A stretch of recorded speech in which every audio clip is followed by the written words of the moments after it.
Welcome to the Mighty Baker Podcast, your go-to source for elevating your baking skills and business. I'm Pete Tidwell, your host, baking coach, and advocate for mental health. Get ready to make more dough in and out of the kitchen while nourishing your mind along the way. As a passionate baker, I believe that baking is not just about creating delicious treats, it's also a powerful tool for nurturing our mental well-being. Throughout this podcast, I'll be sharing a wealth of mindset-related content, empowering you to cultivate a positive and resilient mindset that will drive your baking success. Join our thriving communities at themightybaker.com, where you'll connect with like-minded bakers, both those who bake for pure enjoyment and those pursuing their baking dreams as a business. Together, we'll foster a supportive environment where we can learn, grow, and inspire one another. In each episode of the Mighty Baker podcast, we'll delve into a world of exciting ideas and discussions. From mastering intricate recipes to refining your techniques, we'll explore the intricacies of baking with a focus on continuous improvement. Moreover, we'll dive into the business side of baking, equipping you with the knowledge to run a successful and fulfilling bakery. But it doesn't stop there. We'll prioritize nurturing your mental health, discussing mindfulness practices, self-care strategies, and the importance of maintaining a healthy work-life balance or integration, however you want to look at it. Because when we take care of our minds, we can truly thrive in all aspects of our baking journey and our lives. So grab your apron and let's embark on this transformative baking adventure together. The Mighty Baker podcast is here to help you unlock your baking potential, expand your business horizons, and prioritize your well-being. Get ready to make more dough, embrace a resilient mindset, and create delicious moments that will leave a lasting impact. Let's rise to new heights with the Mighty Baker podcast. Let's go.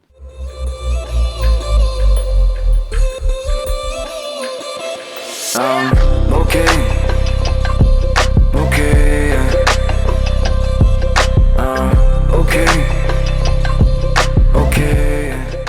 Welcome to the Mighty Baker podcast. I'm so excited to be back here with you, and especially because I have an interview today, and I haven't done an interview on my podcast for quite a few weeks now because I've been doing a couple different series and a couple different things I've been jumping into that I've wanted to cover, but I'm really excited to get back into interviews because they are some of my all-time favorite things to do, because one of my favorite things that I like to provide for you, my listeners, is an eye into what a career or a business or a hobby can look like in the bakery industry, and trying to help you figure out what your journey looks like in this. And today I have the amazing opportunity. I met Andy probably about a month or so ago. She showed up at a yard sale at my house. First time I've ever met her to come buy a few things. I was doing a yard sale, getting rid of stuff. And we got chatting about her gingerbread company, and we chatted on the phone about her company a little bit, and invited her on the podcast, and I'm so excited to have her. So I have Andy Bryce, and she is the owner of Judy's Gingerbread, and we're going to jump into her world. So first off, welcome, Andy, to the Mighty Baker podcast. Thank you. So excited. This will be fun. It's going to be good fun. So we have some questions to ask Andy today, and I almost called you Judy, and we're going to get into that because everyone does that. We're going to get into that. But I'm so excited to jump into this because I've had a lot of different bakery type business owners, and you have a very unique experience to look into. So my first question, and we'll let her talk for a minute, is can you tell us a bit about your background and how you got started into gingerbread, and also like why the name Judy and not Andy? Yep, totally.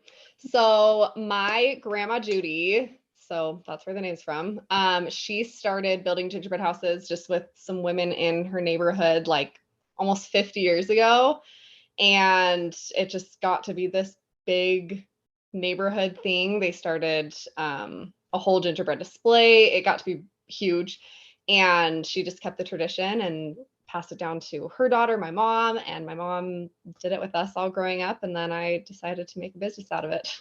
That's so awesome. So with deciding to make a business out of it, like where did that the idea come from? Like, was it when you were younger, or was it like later that you were like, you know what, maybe I should start a business? Like, how did that happen?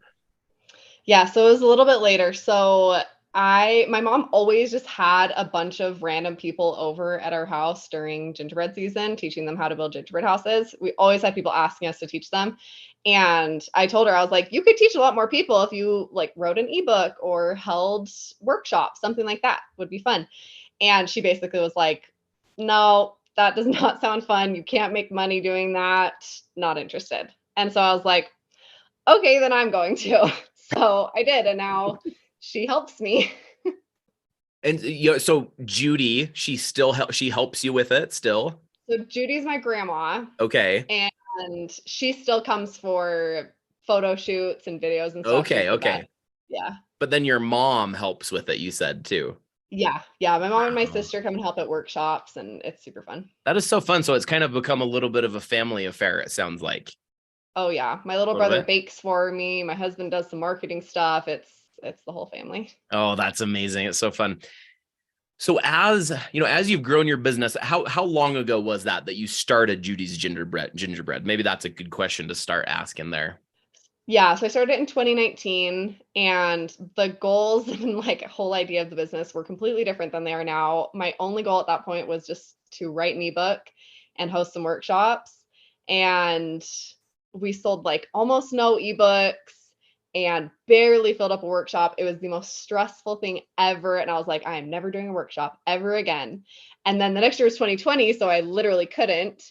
And then in 2021, I just had so many people asking. I decided to host a bunch more, and I figured out how to do it a lot better to make them a little bit more profitable and more enjoyable, a little bit less stressful. Yeah. And now I do a ton. Do you think, I mean, obviously you planted some seeds in like 2019, 2020, but I wonder if, because 2021, like everybody was kind of coming out of COVID, kind of whatever that was. Totally. And I wonder if that had something to do with your business growing at that point. I don't know what your thoughts Oh, are. I'm sure But it did. I'm sure it did. People are so stoked to just get out of their house. yeah, totally. Totally. Yeah. And then, and here's a good question for you. So going into deciding to do this as a business, what were your goals in going into business? Because I think this is an interesting question to ask, because a lot of people that I Totally. ask on my podcast, as well as my story, I decided to do a business because I love cake decorating, right? And it was my Yeah. hobby, it was my art, like I wanted to do that. But the business side is something that I've had to learn that's been a little bit harder for me sometimes. Now I'm fine at it and I'm like working at it, but years ago, I didn't know what I was getting myself into. So maybe from that aspect, as you were getting into it, did you have any business experience? Did you go into it blindly? Like, what did that look like for you? Yeah. So for sure, going into a baking business because you want to bake is a much harder route, I think. I went into it having a little bit more scalability in mind, which is why I created an ebook, which is a digital product. And yeah, I didn't really start the business because I wanted to like build massive, crazy gingerbread houses. I didn't really plan on doing a lot of that. It's turned into doing a little bit more of that for content for companies and customs for customers and stuff. But on the whole, I started it because I wanted to start a business Yeah. Yeah. and I wanted to teach people how to build gingerbread houses. So, yeah. And as you were just talking there, I remember, I think it was you and I just the other day chatting about the E-Myth, right? Is Oh, yeah. that right? Literally, There we if I go. have one piece of advice for your listeners, it's to read the E-Myth. There is not a single book out there that is better for this type of entrepreneurship because there are a lot of people who get into baking businesses because they want to bake more. And then you get so bogged down into that you're not able to grow the business, you're not able to innovate in the business. In the E-Myth, um, basically it talks about the three different personalities of an entrepreneur, and it's the manager, the technician, and the entrepreneur. So the manager is the person who's kind of just organizing everything, keeping everything running. The technician is the person who's baking, doing kind of, the grunt work. And then the entrepreneur is the one who's like, okay, here, where are we going? What's next? How can we make this bigger, And so often in baking businesses, you get so busy just baking that you don't have time to make it easier on yourself or scale the business or innovate. And anyway, but it's such a good book. It is a good book. And the reason I mentioned that is because it was like based on our conversation the other day is like, that's such an important piece. And it's funny. Oh, yeah. I don't know if I told you this, but I started a blog on my website, but it's really funny because I only have like one post and it's about that book and that's it. So I think it's really funny. I guess it shows how important it is to me. I don't know. Oh, yeah. But it is such a good one to look into. So with that, like, so going into it, you were going into it like, okay, how can I build a business? How can I build this so it can actually like generate money? Is that correct? Yeah. Yeah. I wouldn't consider myself a baker. I actually had no idea I was a baker until I read an article written about me last year. And it was like Utah baker, Andy Bryce. And I was like, am I a baker? I didn't realize. I thought I was just a business owner. Yeah. But I do some baking. You are a baker. You are. You are welcome to join us. Thank you. That's so funny. I love it. How do you balance the creative aspect of owning a business and the business side of it? Because even if you're not like a full-on artist baker, there's still a creative side and a business side. And how do you deal with that in your life and in your business? Because that's a really big challenge for most of my listeners, because we're all like solo business owners trying to figure out our way. What have you found that has kind of helped you with that?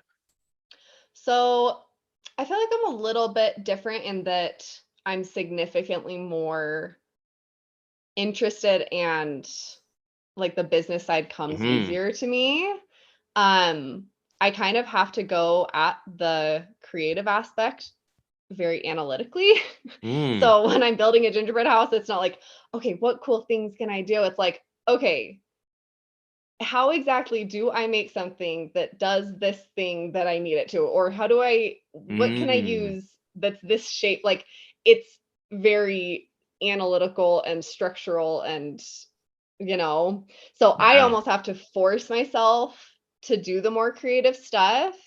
Um, and I do a lot of that by taking on customs. Those force me to be really creative because I take on houses that I'm like, I have no idea how I'm going to do this. I don't know what candy I can use that looks like rocks or whatever, but I'll figure it out and then try a bunch of different things. I do a lot of just searching and watching a lot of videos and stuff. But yeah, I kind of have to force myself to do more of the creative things because it's totally a necessary part, but I think the business stuff just for me personally comes a little bit easier. Yeah. And from the flip side of that, I'm kind of maybe not completely opposite because I love the business stuff a ton and the marketing, especially. But from the other side, like sometimes it's harder for me to sit down and do the business stuff. Whereas like I'd maybe rather be doing something else sometimes. So Totally. Yeah. Okay. So as you've been going through as a business owner, you've obviously came across successes and challenges and obstacles and all the things that come with entrepreneurship. And my question is how have you dealt with some of the biggest challenges? And if you have a specific example, great.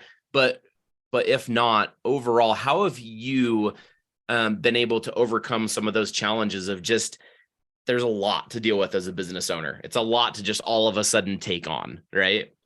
Totally. I feel like the first big challenge was just my first year. I wrote the ebook just on all of my off hours when I wasn't working at like my normal job. And I released it really late. Like I released it like December 12th or something, which is like the end of the gingerbread season. And that year was just really, it didn't go as well as I expected and hoped it to. We always had so many people asking us for a recipe to teach them and stuff. And I just figured all of them would buy this ebook that I had written. And we didn't sell very many. And it was really hard to fill up a workshop. And it discouraged me a lot.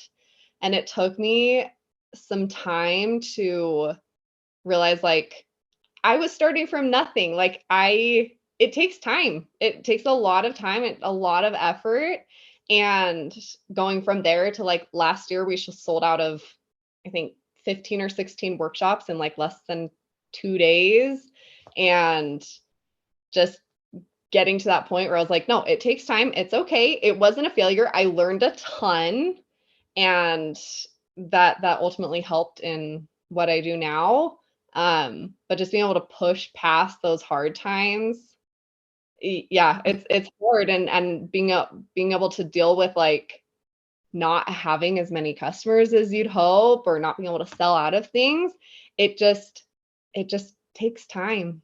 Yeah, and what, this is something I think everybody, especially entrepreneurs, deal with, and I talk about this all the time. Like the only way that you can get to your goals is by, first of all, having a goal, breaking it down, and then understanding that along the way you're gonna fail and things aren't gonna work the way that you want it to. It's just not going to. But then Totally. the trick is picking yourself up when you hit those times, right? Because and learning from them, being like, why didn't that work? What can I do better next time? How can I provide more value while, saving money or making more money? Mm-hmm. And oftentimes in my experience, and I'd be curious what your experience is, every failure or setback, there's like little gold mines in there. Like there's little like light bulbs of information that are in there, but you got to look for them. Totally. Yeah. Another really big challenge has been, right now I'm working on gingerbread house kits. Because the store-bought kits are kind of horrible. Like everyone hates them. They don't work. They all fall apart and they're ugly, So I'm working on creating really awesome gingerbread house kits right now. And that is the most complicated product I could possibly think up, because it's baked, it's seasonal, it's perishable. There's so many different parts that have to come together. And creating a product like that has forced me to not only network a ton, because I cannot do this with just the knowledge in my head. Like, I don't know how to do this, but there are people out there who know parts of it. Mm-hmm. So it's forced me to network, which is a huge, huge thing. It's so important. And then it's also just forced me to like kind of get more creative and be like, what's another way to do this? Because the way I'm trying to figure this out isn't working. So let's try another way. Let's try something else. Let's talk to somebody else. Let's do some more searching, Yeah. I want to touch on two things you mentioned there. Number one, I want to ask you, this goes back a couple minutes ago, but you mentioned that you had a full-time job or a part-time job or some kind of job, and then you left at some point, or do you still have that job? No. So I designed and sold engagement rings for like 9 years. It was the funnest thing ever. Highly recommend sales to anyone who wants to do any sort of business, because no matter what you will be doing, you will be selling. So true. Yeah, 100%. And yeah, I left that when I had my daughter. So. Okay. Gotcha. So you've left that.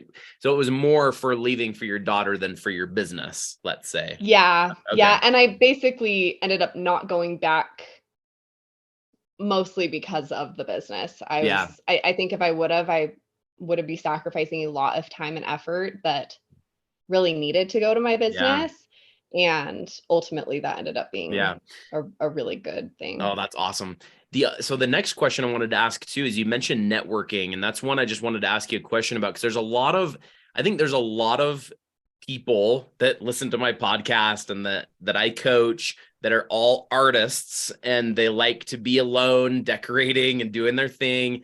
And sometimes reaching out and networking is not an easy thing for them. So maybe you have some knowledge or wisdom you could share there, maybe some thoughts. Yeah, I have been there. I am an introvert at heart. Talking to people scares me. And a few years ago, I decided to do a year where I focused on getting outside my comfort zone. And that basically has like changed my life. Like, I will preach this till the day I die.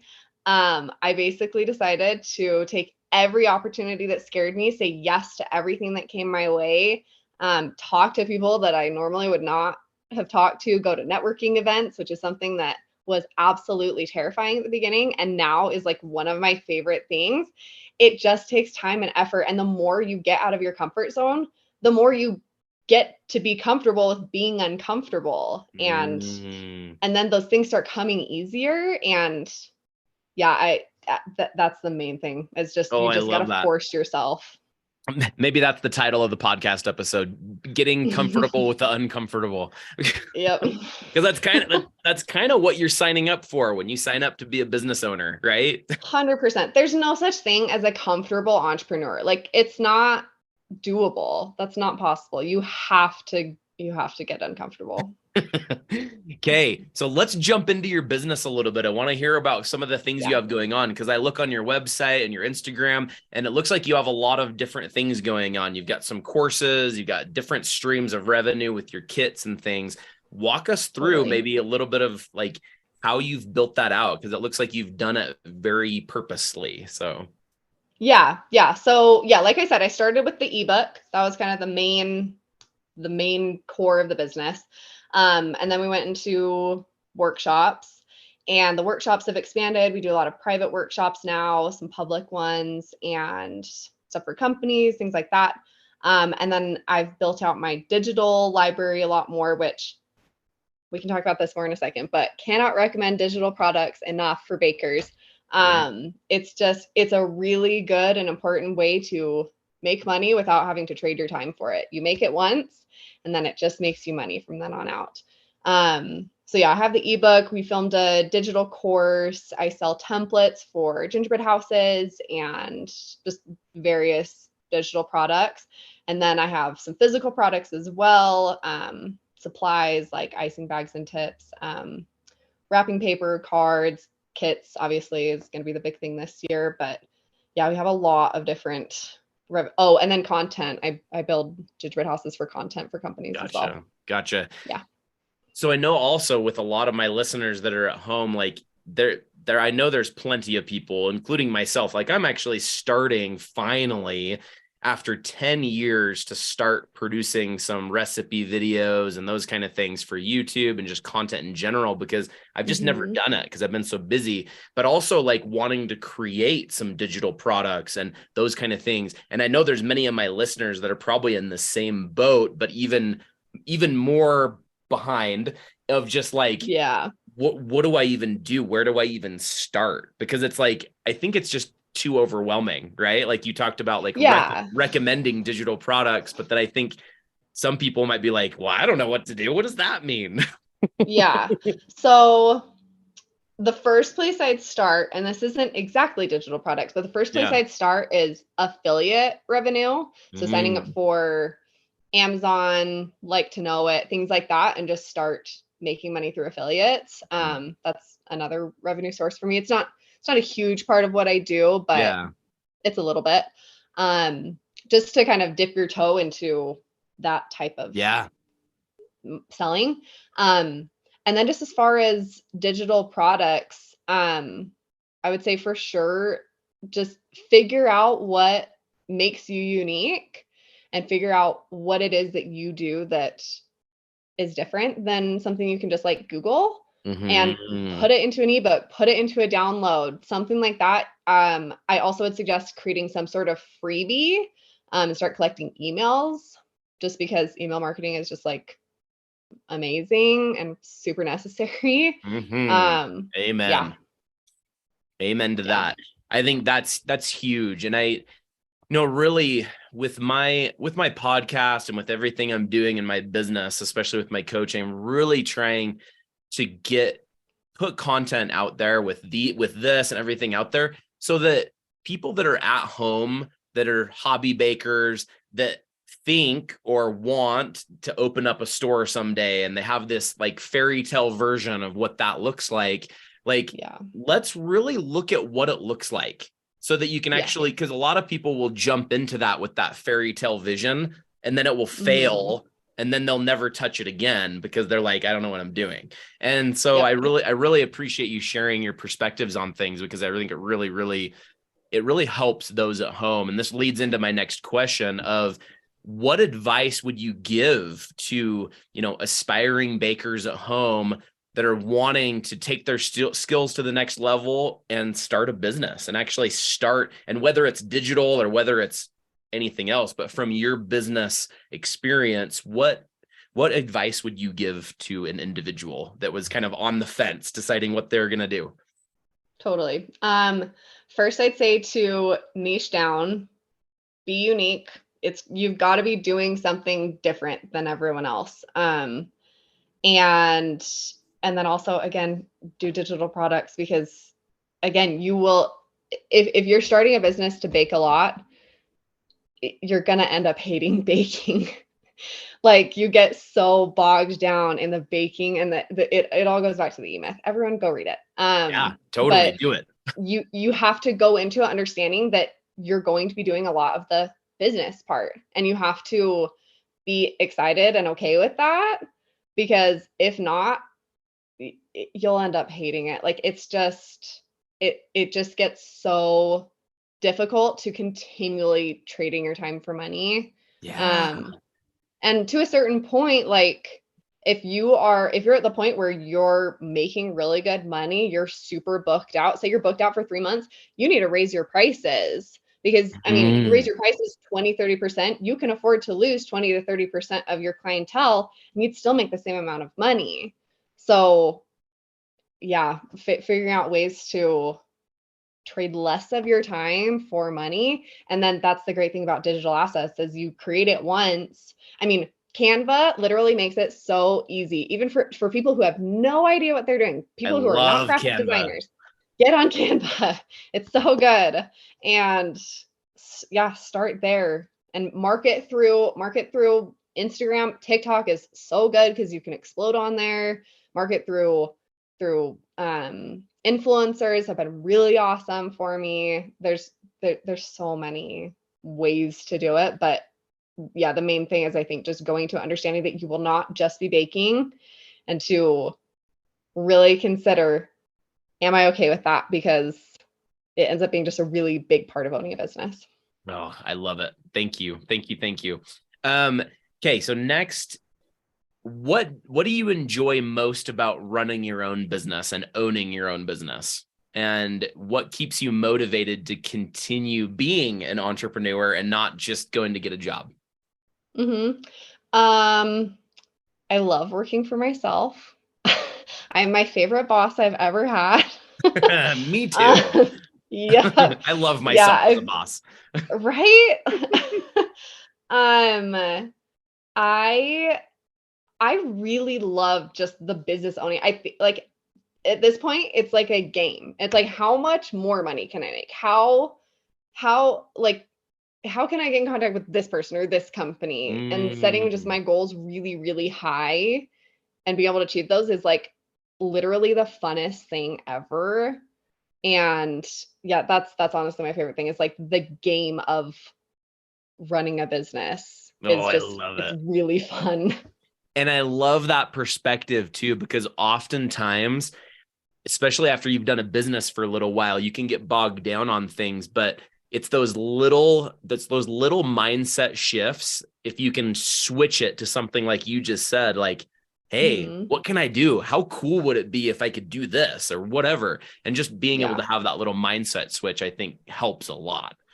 Totally. Yeah. The mindset switch of, instead of just fighting against problems and just like banging your head against the wall, the mindset shift of being like, okay, this is a problem to solve. How do I solve it? Like, I'm so excited to be able to solve this problem is huge, because you're going to run into problems. You're going to have issues.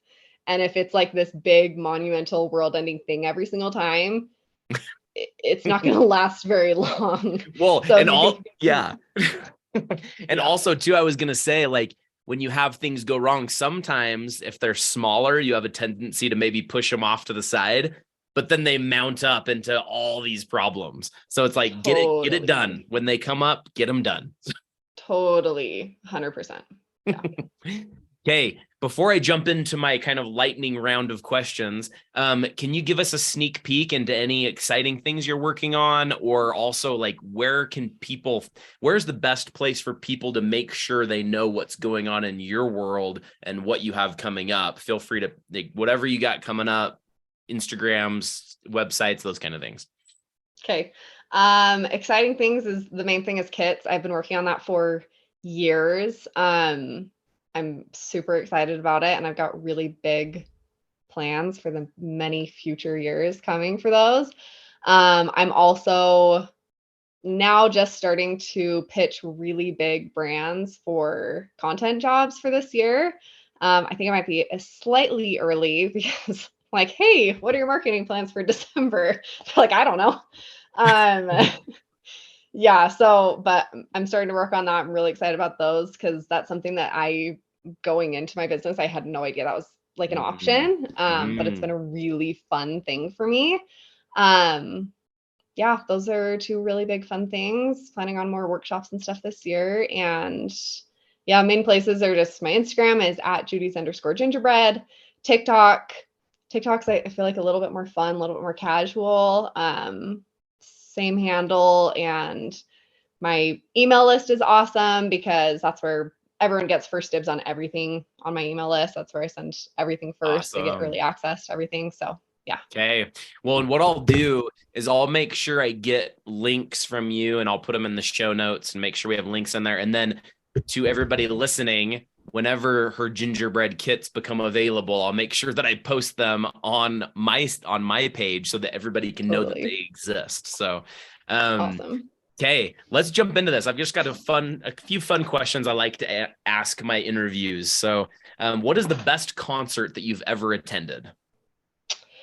Currently, I would say Josh Groban or NF, which is a wide range, but I'm hoping to go to Taylor Swift, and I think that's going to knock him out of the park. Okay, I'm going to see NF this August in Salt Lake. Really? Are you going? Yeah, he's coming to Salt Lake. So, and I think there's still so good. I think there's still tickets available. I've been listening to him like ever since he started. He's amazing. Well, I'll have to go look because we went when he was at the Saltaire. We're like right at the front. My little brother waited in line for 6 hours. Such a fun concert. That's amazing. I'm going to see Logic tonight up in Salt Lake. If you know him at all, yeah, it's gonna be awesome. That's awesome. Anyway, what is the most memorable dessert that you've ever had? Probably roti in Thailand is one of my all-time favorites. Or I had one specific almond croissant in France that I will just dream about for the rest of my life. Tell us about the first one. I don't know what that is. So it's called roti. It's like a street food dessert. It's like a stretchy dough crepe that they kind of fry, and then you put like bananas, sweetened nuts, milk, Nutella. Oh my gosh, it's so good. That sounds incredible. So good. That's awesome. Okay. Do you have any cake or dessert fail stories, or maybe in relation to your gingerbread, like in product development, like things that, I don't know, or maybe it's outside of your business, but any kind of dessert fail stories, maybe a funny experience? I don't know if I have any specific, but I cannot tell you how many things I have burned. It's not even funny. I swear my Alexa hates me, and I tell her to set a timer and she says she does, and then she like forgets about it. So the number of things I've burnt just because my Alexa doesn't tell me is just outrageous. Oh, I love it. I love it. Okay. The next question, I'm going to change just a slight bit. So what is a common myth about just business in general? It can be focused on like a dessert business, but just like the biggest myth, and maybe it's in relation to the E-Myth book. I don't know. It is. I think that the most common myth is just that you're going to spend a lot of your time baking and loving it. it's that, yeah. Sad, but not true. I know. You end up spending just so much more of your time doing the actual business stuff that the baking ends up being less fun than it used to be. Well, we're trying. Okay. What are 3 books or podcasts that you would recommend to my listeners? Doesn't necessarily have to be 3, but can I say the E-Myth 3 times? Oh yeah, totally. That's it. I love yours just because it's so nichey. Like love that because is that like cheating to say yours? But no, it's yours. I love the Nitty Gritty podcast. Okay, yeah, also awesome.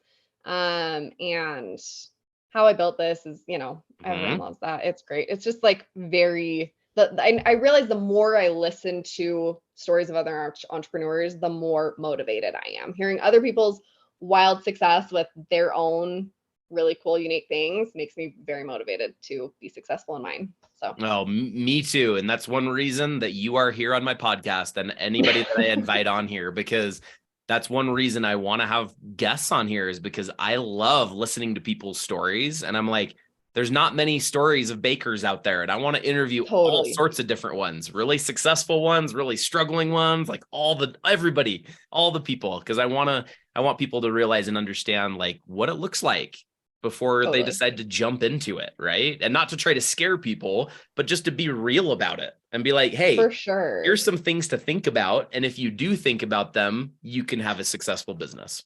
For sure. Because owning a bakery business it's just different than owning a normal product business. So I love it. True. It's good to know. Very true. Okay, 2 questions left. What is the most important lesson that you've learned on your journey? I know that's a big question, but Um, I'd say to dream bigger, to get out of your comfort zone, and that you really can figure anything out. You just have to keep plugging away and going at it from different angles.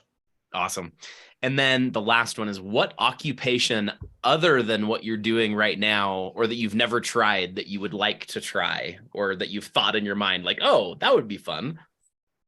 I'd love to go to law school one day. I don't know if I Oh. necessarily want to be like a full-time lawyer, but I've always wanted to go to law school. I fully plan on doing that one day. So you can understand all the things that are going Oh, on. I yeah. like it. I'd love one day to be able to like mentor other small business owners, and being Yeah. able to have a law background in that, I think would be really cool and Yeah. unique. It would be huge. And I would Yeah. say, just go for it. Do it.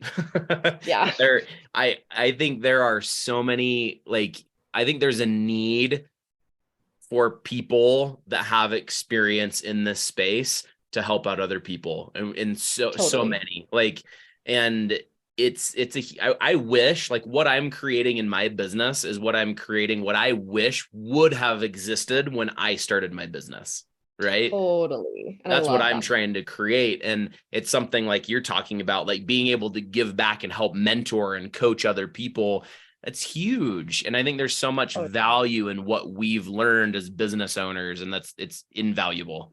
mhm. Totally. And it's honestly just really fun to see things that worked for you work for other people. Like I have a friend who owns a cookie decorating business. She does glaze icing instead of royal icing, so it's really unique. Yeah. And I like forced her to write an ebook, and she's done really well with it. And now she did a course, and it's really fun to see like, okay, that didn't just work for me, it works for other people. Oh, I love it. Oh, I love it. Well, I'm probably going to message you with some questions as I'm creating mine. So Deal. You got it. that's awesome. Okay. Anything else that you want to say? Closing remarks from Andy today? Not a whole lot. I think that was basically it. Thank you so much for having me. This was so fun.